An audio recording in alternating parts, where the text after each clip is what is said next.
Puji Tuhan, saudara-saudara, selamat pagi. Selamat kita jumpa lagi dalam acara doa pagi.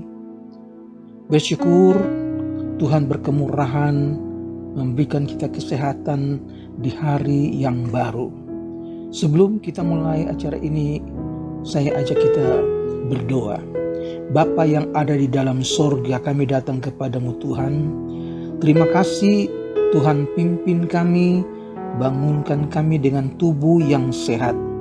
Saatnya kami mau mendengar firman Tuhan.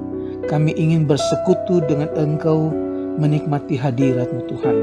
Terima kasih, kami sambut firman-Mu di dalam nama Tuhan Yesus Kristus. Haleluya, amin. Puji Tuhan, dalam Kisah 1 ayat yang ke-11 bagian B, Yesus ini yang terangkat ke sorga meninggalkan kamu akan datang kembali dengan cara yang sama seperti kamu melihat dia naik ke sorga. Saudara, kapan Yesus datang kembali? Ini adalah pertanyaan yang seringkali diutarakan oleh banyak orang. Memang Alkitab sudah seringkali mengingatkan kita bahwa Yesus akan datang kembali. Tetapi kapan Yesus datang kembali? Nah, Yesus berkata dalam Injil Matius pasal 24 ayat 36, tetapi tentang hari dan saat itu tidak seorang pun yang tahu. Malaikat-malaikat di sorga pun tidak, hanya Bapa sendiri. Yesus yang dalam keadaan sebagai manusia, Yesus katakan hanya Bapa yang di sorga yang tahu. Malaikat pun tidak tahu, hanya Bapa. Dan kemudian Yesus berpesan, karena itu berjaga-jagalah, sebab kamu tidak tahu pada hari mana Tuhanmu datang. Bagaimana kita harus berjaga-jaga? Kita harus berjaga-jaga yaitu dengan berdoa, dengan mendekatkan diri kepada Tuhan, dengan beribadah kepada Tuhan. Itu sebagai salah satu tanda bahwa kita berjaga-jaga. Dalam ayat 42 juga Yesus memperingatkan agar murid-muridnya selalu siap sedia karena kedatangannya dari sorga untuk mengambil orang-orang kudus dari dunia, yaitu keangkatan gereja, sebelum masa kesengsaraan besar terjadi, yaitu pada saat yang tidak terduga dan tanpa diberitahukan lebih dulu. Kedatangan Kristus dengan kuasa dan kemuliaan untuk menghakimi dunia setelah masa kesengsaraan besar terjadi, sebagaimana yang dicatat dalam kitab Wahyu pasal 19 ayat 11 sampai 21. Nah, dalam Injil Lukas pasal 21, firman Allah katakan ayat 25, dan akan ada tanda-tanda pada matahari dan bulan dan bintang-bintang, dan di bumi bangsa-bangsa akan takut dan bingung menghadapi deru dan gelora laut. Orang akan mati ketakutan karena kecemasan terhubung dengan segala apa yang menimpa bumi ini, sebab kuasa-kuasa langit akan goncang.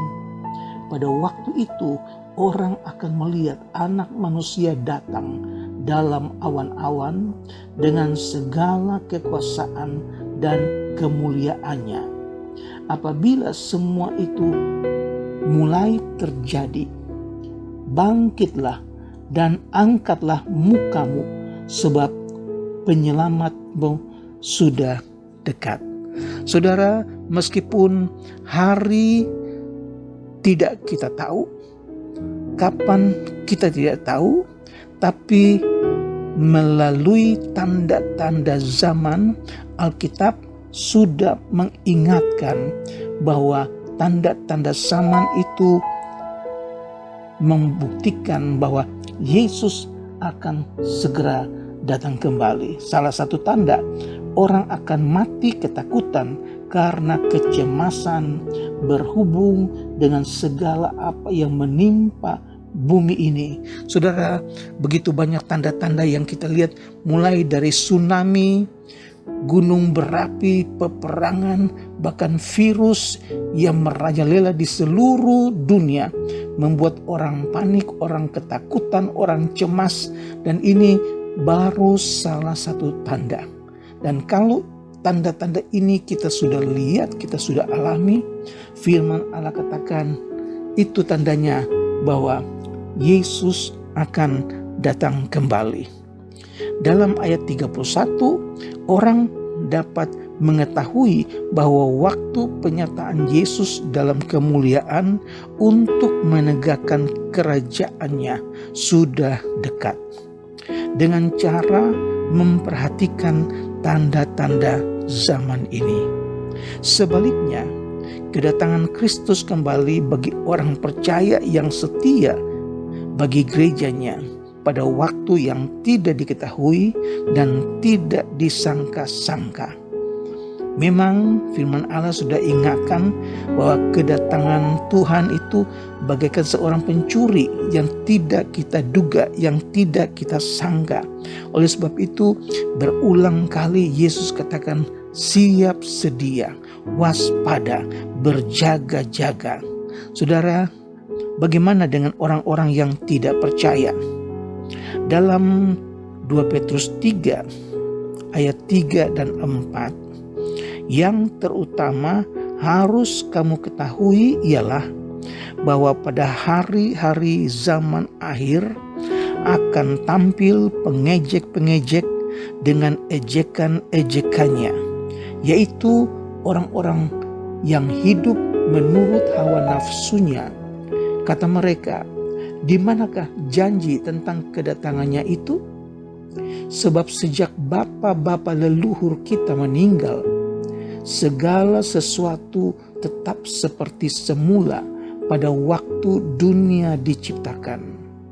Saudara, memang para guru palsu akan menyangkal bahwa Yesus akan datang kembali untuk membinasakan orang-orang fasik dari dunia ini.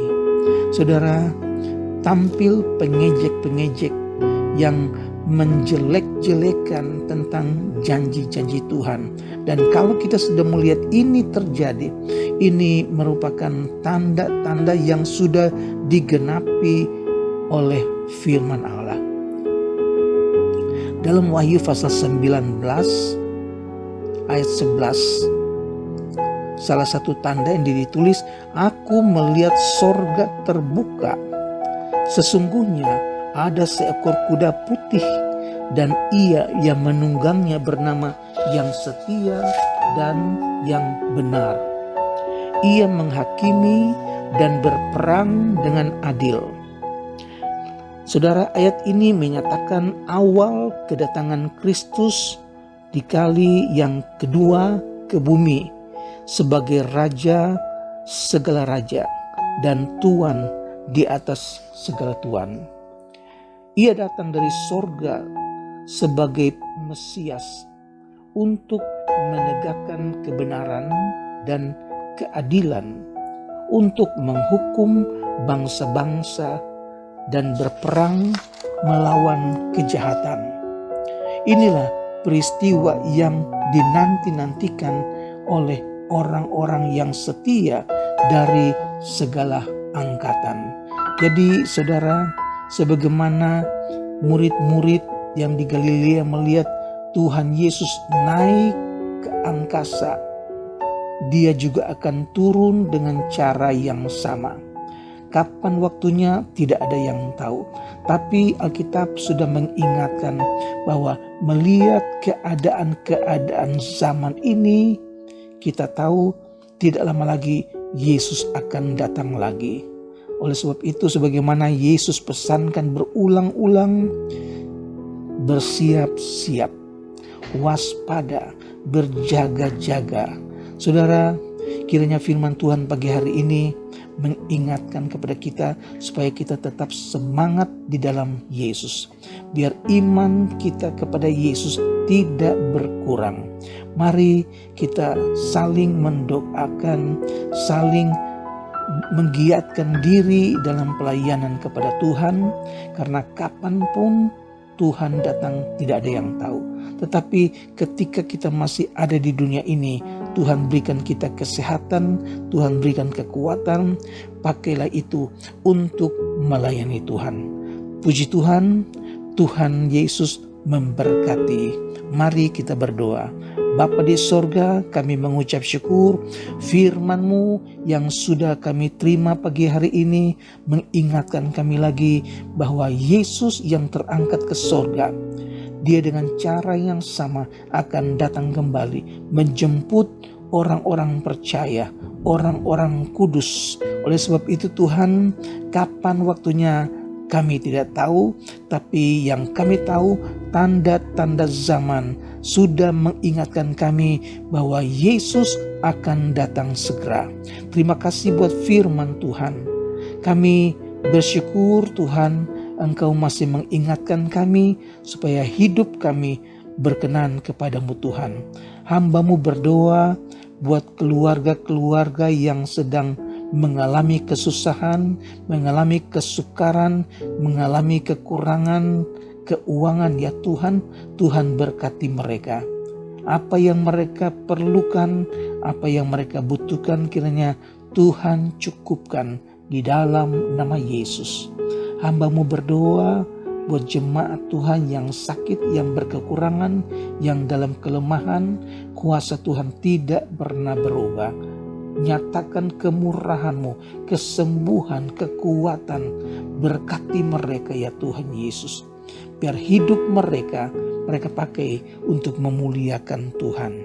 Terima kasih, hamba-Mu berdoa buat bangsa dan negara kami Indonesia.